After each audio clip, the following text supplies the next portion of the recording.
Hello बच्चों, welcome back to the R K science classes. मैं हूं रोहित मेहता और आप देख रहे हैं आर के साइंस क्लासेस का यूट्यूब चैनल।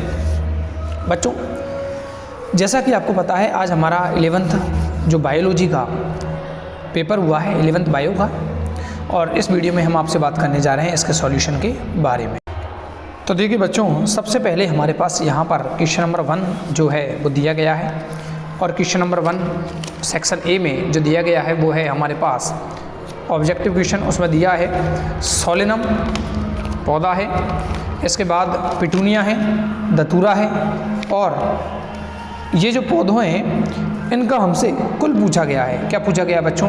कुल, कि इनको किस कुल में रखा गया है। तो हम जानते हैं बच्चों, सोलेनम, पिटूनिया और दतूरिया सोलेनेसी कुल के अंतर्गत रखे जाते हैं। तो ऑप्शन नंबर बी इसका क्या होगा? करेक्ट आंसर होगा।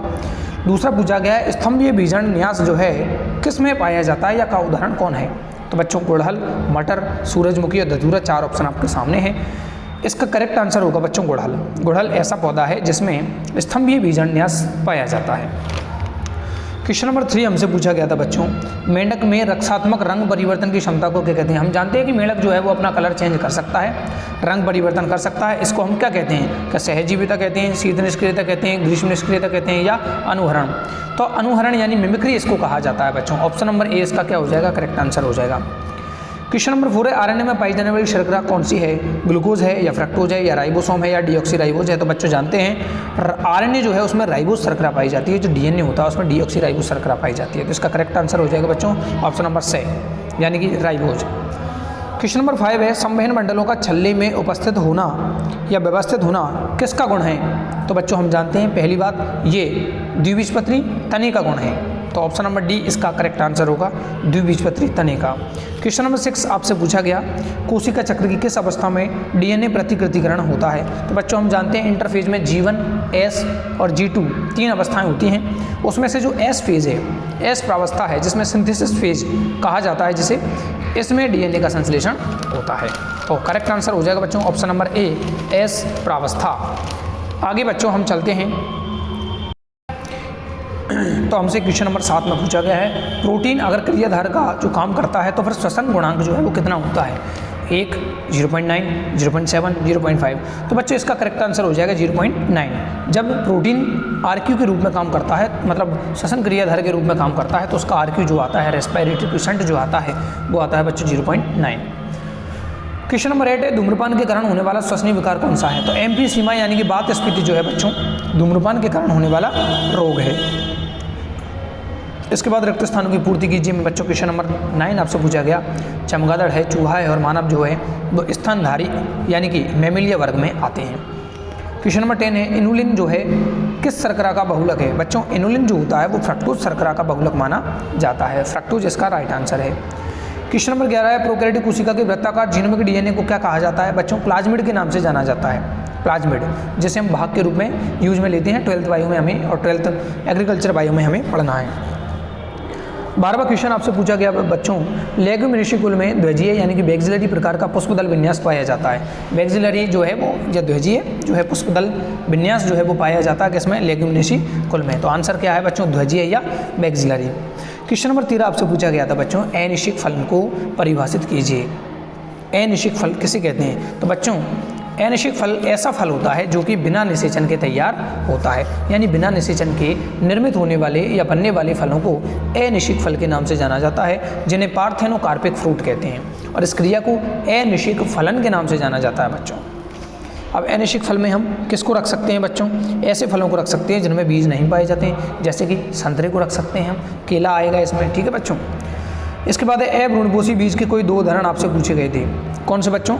अभ्रूणपोषी बीज के कोई 2 उदाहरण दीजिए, यानी नॉन एल्बुमिनस जो बीज पाए जाते हैं उनके आपको 2 उदाहरण बताने थे। कौन से? अभ्रूणपोषी, मतलब किसे कहते हैं बच्चों? अभ्रूणपोषी वो भी भ्रूणपोषी बीज होते हैं, या वो बीज होते हैं जिनमें भ्रूणपोष नहीं पाया जाता है। क्या नहीं पाया जाता बच्चों? भ्रूणपोष। तो इसके एग्जाम्पल क्या आ जाएंगे? कोई भी हम 2 दे सकते हैं, और वो किसके दे देंगे हम? द्विबीजपत्रियों के। किसके? द्विबीजपत्रियों के। तो आप दाल में से कोई सा भी एग्जाम्पल दे सकते हो, जैसे चना है, मटर है, ये दोनों एग्जाम्पल किस में आ जाएंगे? अभ्रूणपोषी बीज में आ जाएंगे। इसके बाद क्वेश्चन नंबर 15 आपसे पूछा गया था त्वचारोम यानी कि ट्राइकोम क्या होते हैं? तो बच्चों ये द्विबीजपत्री तने पर पाई जाने वाली एक बहुकोशिकीय संरचना है। एक बहुकोशिकीय संरचना है जो कहाँ पर पाई जाती है? द्विबीजपत्री के तने पर। ये स्त्रावी प्रकृति के हो सकते हैं, ये ग्रंथिल हो सकते हैं, आदि प्रकार के हो सकते हैं। इसके बाद बच्चों आपसे पूछा गया क्वेश्चन नंबर 16, भारतीय मेंढक का वैज्ञानिक नाम क्या है? तो बच्चों भारतीय मेंढक का जो वैज्ञानिक नाम होता है वो होता है राना टिग्रिना। क्या होता है बच्चों? राना टिग्रिना। क्वेश्चन नंबर 17 है, समसूत्री विभाजन का एक महत्व लिखिए। बच्चों समसूत्री विभाजन का महत्व ये है कि इसके कारण हमारे शरीर में वृद्धि, मरम्मत जो है वो इसी के कारण संभव होती है। क्वेश्चन नंबर 18 आपसे पूछा गया, श्वसनी पथ को एम्फिबोलिक पथ क्यों कहा जाता है? श्वसनी पथ को एम्फिबोलिक पथ यानी by respiratory pathway is known as amphibolic pathway. तो बच्चों श्वसनी पथ को एम्फिबोलिक पथ इसलिए कहा जाता है क्योंकि श्वसन पथ में जो जितने भी हम श्वसनी क्रियाधार के रूप में पदार्थों का यूज करते हैं, चाहे वो कार्बोहाइड्रेट हो, वसा हो, प्रोटीन हो, ये सब एक उभयनिष्ठ उत्पाद यानी कि ग्लूकोज या पायरुविक एसिड में कन्वर्ट हो जाते हैं, इसलिए इसको एम्फिबोलिक पथ के नाम से जाना जाता है। इसी प्रकार आपसे क्वेश्चन नंबर 19 पूछा गया बच्चों, आर्थ्रोपोडा व एनेलिडा जो है उस संघ में पाए जाने वाले श्वसन अंगों के आपको नाम देने थे। बच्चों आर्थ्रोपोडा में हम जानते हैं कीट शामिल हैं, तो इनमें श्वास रंध्र पाए जाते हैं मुख्यतः। बुक लंग्स भी पाए जाते हैं यानी पुस्तक लंग्स जिन्हें कहते हैं वो भी इनमें पाए जाते हैं। एनेलिडा में बच्चों श्वसन अंग के रूप में, अब एग्जाम्पल क्या है बच्चों इसका? एग्जाम्पल होता है केंचुआ। तो केंचुआ देखो अपनी नम त्वचा के द्वारा भी श्वसन कर सकता है, तो नम त्वचा इसमें आंसर हो जाएगा। क्वेश्चन नंबर 20 है बच्चों, द्विकला से घिरे हुए दो कोशिकांगों के नाम लिखिए, यानी ऐसे कोशिकांगों के नाम लिखिए जिनमें डबल मेम्ब्रेन होती है। तो बच्चों हमारे पास ऐसे 3 कोशिकांग हैं, एक तो है माइटोकॉन्ड्रिया, एक है हरितलवक और एक है केंद्रक। इन तीनों के आप नाम लिख सकते हैं, 2 के आपके नाम पूछे थे। इसके बाद आपसे पूछा गया बच्चों क्वेश्चन नंबर 21 में, जीवाणु भोजी का नामांकित चित्र बनाइए। तो बच्चों आपको इसमें एक डायग्राम बनाता है जो जीवाणु भोजी वायरस जो होता है उसका आपको नाम दे देने थे। क्वेश्चन नंबर 22 आपसे पूछा गया बच्चों, मोनेरा जगत के विशिष्ट चारित्रिक लक्षण लिखिए। तो बच्चों पहली बात यह है कि आर.एच. वीडेकर ने जब अपना पंच जगत अवधारणा दी थी 1969 में, तब इन्होंने 5 जगत बनाई थी, मोनेरा, प्रोटिस्टा, फंजाई, प्लांटी और एनिमिलिया। तो मोनेरा में किसको शामिल करते हैं बच्चों? मोनेरा में प्रोकैरियोटिक एक कोशिकीय जीवों को शामिल किया जाता है, प्रोकैरियोटिक कोशिका वाले एक कोशिकीय जीवों को, यानी कि जिनमें केवल एक कोशिका पाई जाए और कोशिका ज़्यादा विकसित नहीं हो, प्रोकैरियोटिक प्रकार की कोशिका। फिर दूसरा, इसमें हम किसको शामिल करते हैं? तो इसमें हम जीवाणुओं को, नील हरित शैवालों को यानी कि साइनोबैक्टीरिया को, और इसी के साथ एक्टिनोमाइसीटीज को शामिल किया जाता है, और एक और माइकोप्लाज्मा को भी इसमें शामिल किया जाता है। अब फिर है हमारे पास बच्चों लिवरवर्ट तथा मॉस में अंतर लिखना था।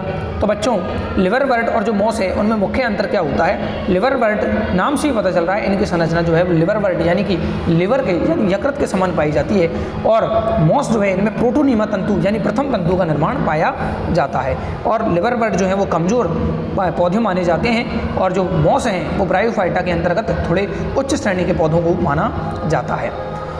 सुमेलित करना था बच्चों, वॉलवॉक्स एक शैवाल है, वही शैवाल है कॉलोनी वाला, तो शैवाल से मिला देंगे, पहले को सी से मिला देंगे। स्लेजिनेला हम जानते हैं, संजीवनी बूटी भी इसको कहा जाता है, स्लेजिनेला ब्रायोप्टेरिस को। तो स्लेजिनेला जो है वो इसमें जाएगा बच्चों टेरिडोफाइट में, यानी कि दूसरे को हम ए से मिला देंगे। और सेड्रस या सीड्रस जो है ये जिम्नोस्पर्म पादप का उदाहरण माना जाता है। क्वेश्चन नंबर 25 है, सभी कशेरुकी रज्जुकी हैं, लेकिन सभी रज्जुकी कशेरुकी नहीं है, इस कथन को सिद्ध कीजिए। यानी all vertebrates are chordates but all chordates are not vertebrates. इसको आपको स्टेटमेंट को जस्टिफाई करना था, सिद्ध करना है। तो बच्चों हम जानते हैं कि जो वर्टिब्रेटा हैं, वर्टिब्रेटा वो शामिल किए जाते हैं बच्चों कॉर्डेटा में। किसमें? कॉर्डेटा में, क्योंकि सारे के सारे जो कॉर्डेट है वो वर्टिब्रेट तो हैं, क्योंकि वर्टिब्रेटा एक लोअर हमारा डिवीजन है बांटने का, और कॉर्डेट्स जो है वो एक अपर डिवीजन है। तो कॉर्डेट्स के अंतर्गत शामिल करते हैं वर्टिब्रेटा को, और वर्टिब्रेट्स को फिर आगे हम 2 भागों में बांटते हैं बच्चों, एक तो साइक्लोस्टोमेटा और एक टेट्रापोडा। फिर साइक्लोस्टोमेटा में हम अलग प्राणी आ जाते हैं और इधर पीसीज वगैरह को रख देते हैं। तो बच्चों हम इसीलिए कह सकते हैं कि सभी कशेरुकी जो हैं वो रज्जुकी होते हैं, लेकिन सभी रज्जुकी जो है वो कशेरुकी नहीं होती है, क्योंकि उसमें प्रीसीज साइक्लोस्टोमेटा वगैरह क्या होते हैं? शामिल होते हैं। परजीवी प्लेटी हेल्मिंथीज के विशिष्ट लक्षण आपसे क्वेश्चन नंबर 26 में पूछे गए थे बच्चों। तो प्लेटी हेल्मिंथीज बच्चों नाम से पता चलता है, प्लेट हेल्मिंथीज यानी फ्लैट हेल्मिंथीज, यानी कि जो ऐसे कृमि जो जिनका शरीर कैसा हो, प्लेट यानी फ्लैट हो, कैसा हो बच्चों, फ्लैट, यानी कि चपटी कृमि इसमें शामिल किए जाते हैं। ये परजीवी के रूप में काम करते हैं, इसके पास कोई सीलोम वगैरह नहीं पाई जाती है और ट्रिप्लोब्लास्टिक ये प्राणी होते हैं। इस प्रकार से आप क्या दे सकते हैं, इनमें विशिष्ट लक्षण दे सकते हैं। इनमें चूसक पाए जाते हैं क्योंकि ये परजीवी के रूप में पाए जाते हैं और अन्य जो इनके संवेदी अंग वगैरह होते हैं उनका ये लोप कर लेते हैं। इसी प्रकार क्वेश्चन नंबर 27 आपसे पूछा गया तो बच्चों C3 और C4 पौधों में अंतर लिखने हैं। तो आप इनको इनका आवास के आधार पर, दूसरा इनकी प्रकाश संश्लेषण क्षमता के आधार पर, अगला इनकी पहला जो इनमें उत्पाद बनता है उसके आधार पर, तीसरा इनमें रूबिस्को जो एंजाइम या पेप्केज जो एंजाइम पाया जाता है उनके आधार पर, पांचवा इनकी उत्पादकता और छठा इनका प्रकाश श्वसन के आधार पर आप अंतर लिख सकते थे। इसी प्रकार आपसे पूछा गया बच्चों परिवर्धन एवं प्लास्टिसिटी को परिभाषित कीजिए। तो बच्चों प्लास्टिसिटी क्या होता है, धनिये वगैरह में पाई जाती है जो गुण पाया जाता है। इसी प्रकार क्वेश्चन नंबर 29 आपसे पूछा गया अंकगणितीय वृद्धि के बारे में आपको बताना था। अंकगणितीय वृद्धि क्या होती है। क्वेश्चन नंबर 30 में आपसे पूछा गया प्रकाशीय श्वसन क्या है, उन कोशिकाओं के नाम लिखिए जिनमें प्रकाश श्वसन होता है। तो बच्चों क्लोरोप्लास्ट, माइटोकॉन्ड्रिया और पेरोक्सिसोम ऐसे 3 कोशिकाएं हैं जिनमें प्रकाश श्वसन पाया जाता है। और प्रकाश श्वसन क्या है, तो बच्चों ये सूर्य के प्रकाश की उपस्थिति में श्वसन है जिसके कारण जो है वो कार्बोहाइड्रेट का नुकसान हो जाता है, यानी कि उत्पादकता पौधों में क्या हो जाती है, कम। और ये गुण जो है वो पौधों में पाया जाता है, कुछ विशिष्ट पौधों में। क्वेश्चन नंबर 31 आपसे पूछा गया था द्विबीजपत्री मूल की आंतरिक संरचना का नामांकित चित्र की सहायता से वर्णन करना था। बच्चों मूल में द्विबीजपत्री मूल की आपको संरचना समझानी थी। मेढक के मादा जनन तंत्र का आपको वर्णन करना था क्वेश्चन नंबर 32 में। फिर 33 में आपको अंतः श्वसन और निजी श्वसन की प्रक्रिया को आपको समझाना था। क्वेश्चन नंबर 34 में आपको लवक क्या है इसके बारे में, वर्णकों के प्रकार के आधार पर लवक का कैसे वर्गीकरण किया गया, तो 3 भागों में बांटा गया बच्चों वर्णकों के आधार पर लवक को। एक होता है हमारे पास अवर्णी लवक, एक होता है वर्णी लवक और एक होता है एक वर्णी लवक, एक अवर्णी लवक और एक हरित लवक। और इसमें से हरित लवक की संरचना का आपको संक्षिप्त में वर्णन करना था। अथवा में आपको दिया कोशिका सिद्धांत क्या है, प्लाज्मा झिल्ली के तरल मोज़ेक मॉडल का आपको संक्षिप्त वर्णन करना था जो कि सेंगर निकोलसन द्वारा दिया गया था। कोशिका सिद्धांत आपको बताना था जो कि स्लीडन तत्व सौंदर्य द्वारा दिया गया था। 35 में आपको चित्र की सहायता से अर्धसूत्री विभाजन सेकंड का वर्णन करना था। या फिर आप कोशिका द्रव्य विभाजन और केंद्रक विभाजन को समझा सकते थे। और इसी प्रकार आप दूसरे क्वेश्चन में क्या कर सकते हैं, संश्लेषण प्रावस्था यानी एस और अंतराल 2 प्रावस्था यानी G2 फेज को बता सकते हैं। क्वेश्चन नंबर 36 आपसे पूछा गया रेखा चित्र के सहायता से क्रेब्स चक्र की प्रक्रिया को समझाना था।